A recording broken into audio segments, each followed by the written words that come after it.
Wir sind heute hier mit Michael Hudson, CEO von Mawson Resources, einem sehr spannenden Gold- und Kobalt-Explorer, der sich hauptsächlich auf sein Rajapalot-Projekt in Finnland konzentriert. Vor kurzem aber hat das Unternehmen ein neues Projekt erworben in Oregon und wir wollen jetzt mal nachhören, worum es dabei geht. Welcome, Michael. Thank you very much, Bjorn. Michael, it has been a while since our last interview. I guess that was in March in Toronto at PDAC, but Mawson has been pretty active at Rajapalot since then. I won't ask you to give us a complete detail what you've been doing since then, but you've been adding more gold, you've been adding more cobalt mineralization in Finland.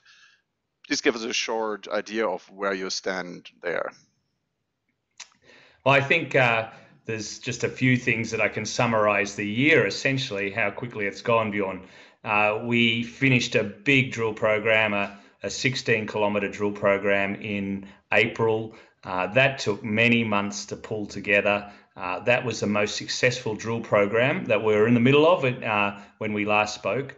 Really the most successful drill program of the project's history.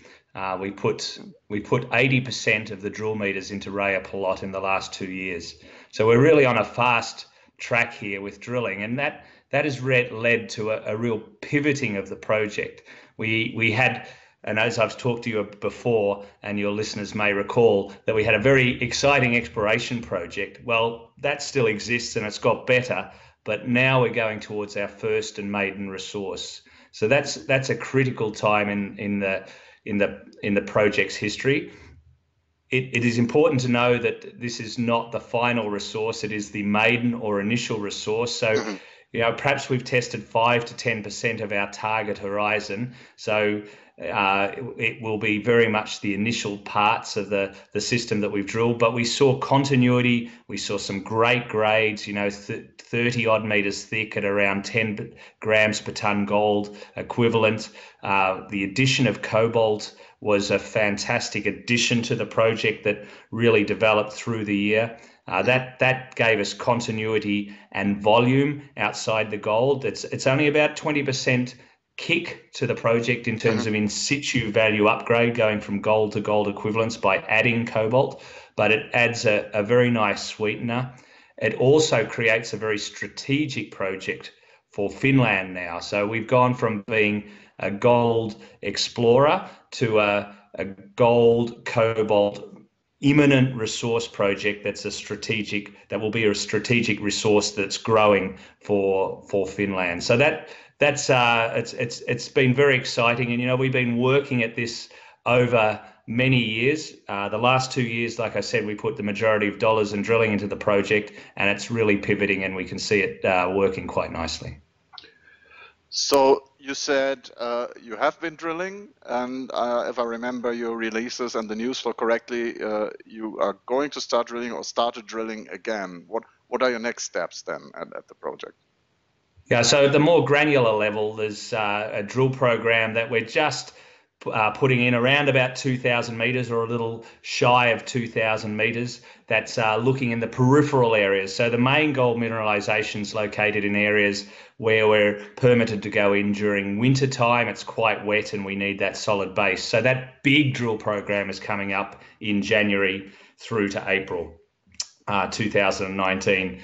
We're just putting a smaller drill program in now, testing some of the targets around the area. Of course, we'd love to find more gold, but they're higher risk, earlier stage targets. What we'll be doing in January is resource expansion, so really extending those known zones of mineralization and building more tons. What we've been doing and are doing now is reconnaissance drilling, looking for additional satellite bodies, I suppose is the simple way to put it.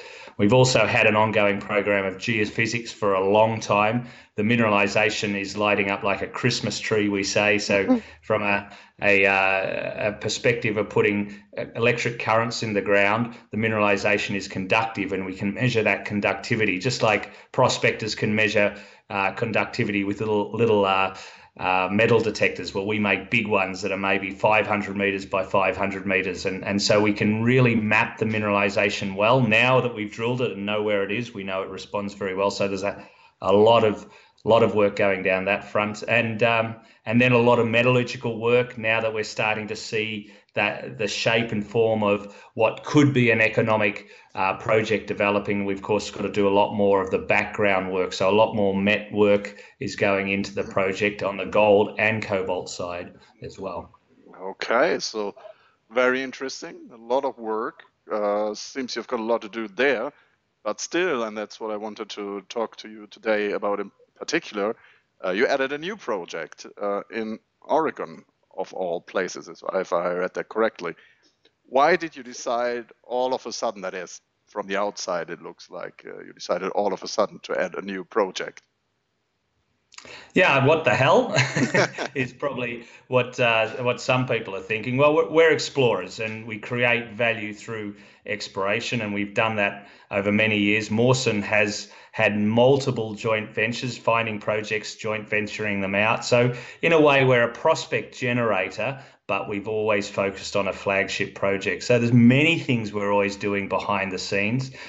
This project came about a couple of years ago when we were a little concerned around some of the permitting timeframes in Finland. So we were looking for options and opportunities, and we got to know a very significant landholder in the US, and importantly in the US, it has some of the best mineral tenure in the world, meaning the landholders have the land rights and the mineral rights.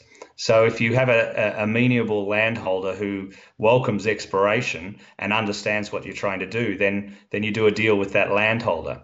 So really this is a small project compared to Finland. Finland is number one, the main focus for the company, and will remain so. It's not a defocus from Finland. We've got $8.5 million cash in the bank. We're fully funded for this winter's drilling. This project will take about another $300,000 of drill money because we've started drilling in Oregon already. So certainly we see it as a small upside bonus for shareholders. And should we find gold, and should we find significant gold, it probably doesn't have a place alongside developing two projects out like Finland, and the focus has to be Finland. So we'll look at doing like we've done before, spinning it out, joint venturing it, or finding some way to create a bonus optionality for shareholders in another jurisdiction. But it's a no share deal. It's low cash and huge upside. This is an area that has been behind lock gates since basically the West was founded in the US, and it's an epithermal field, undocumented, gold in soils, going up to multiple grams per ton over large areas, big high sulfidation systems, and never been explored. So it was almost too good to knock back for Mawson. Okay, I understand that. And talking to you and also reading between the lines of your press release, I've got the feeling, my feeling, that you're pretty confident about finding something there, and sooner rather than later. How's that? Well, the systems are there, right? No doubt we've mapped them. We've got all the right characteristics. Nature always throws up surprises. So I've been around long enough to know the vagaries of exploration, but you never know until you give something a punt. And here we're giving it it's an easy early stage drill accessible project, and we're giving it the opportunity. They say IQ doesn't find ore bodies, NQ does, and NQ is the type of size of drill core diameter. And so we don't want to be too smart here. We've done the smart work, and now we're just drilling it and seeing what we've got. If we don't find something, we'll move on. If we do, then we'll find a home for it. Okay. So you said you already started drilling. Small drill programs. Can you give us a bit more detail about that? What's it going to cost? How long will it take? Yeah, 2,000 meters of drilling, $300,000 drill program, US dollar program. Mm-hmm. It will be finished by the end of November, I expect, early December. Drill results will start to flow probably into the new year, just knowing how things slow down over Christmas. Mm-hmm. Perhaps before Christmas, but my best guidance is early in the new year. Okay. So we'll be certainly looking for the news flow from that one, apart from all the news flow expected to come from Finland. Thank you very much for the update. In an ideal world, where would you like to be with Mawson in, say, a year's time? Yeah, it's a great question, and one that is quite easy to answer because there's a very specific plan for Mawson and Finland and that project. So we're putting 15 kilometres drilling in this winter, subject to permitting that we're still going through, but we're fairly confident that will come through, and we'll have drill rigs on the ground early January. 5 drill rigs on the ground early January, and we'll be expanding the known resources. So we'll come out with a maiden resource probably at the same time that will encompass all the drilling over the last 2 years. The geophysics will show the immediate upside, and we look forward to going into a resource expansion and going down earlier stage economic studies, environmental studies, and demonstrating the viability of perhaps a moderate scale project with a hell of a lot of upside. So a two-pronged approach, I think, where we'll be increasing resources constantly and looking to de-risk the project through permitting over the next year to 18 months. Okay. Thank you very much. Certainly sounds interesting, and we'll be sure to talk to you again when the news flow starts again. All the best, and thank you for taking the time talking to us. Pleasure, Bjorn.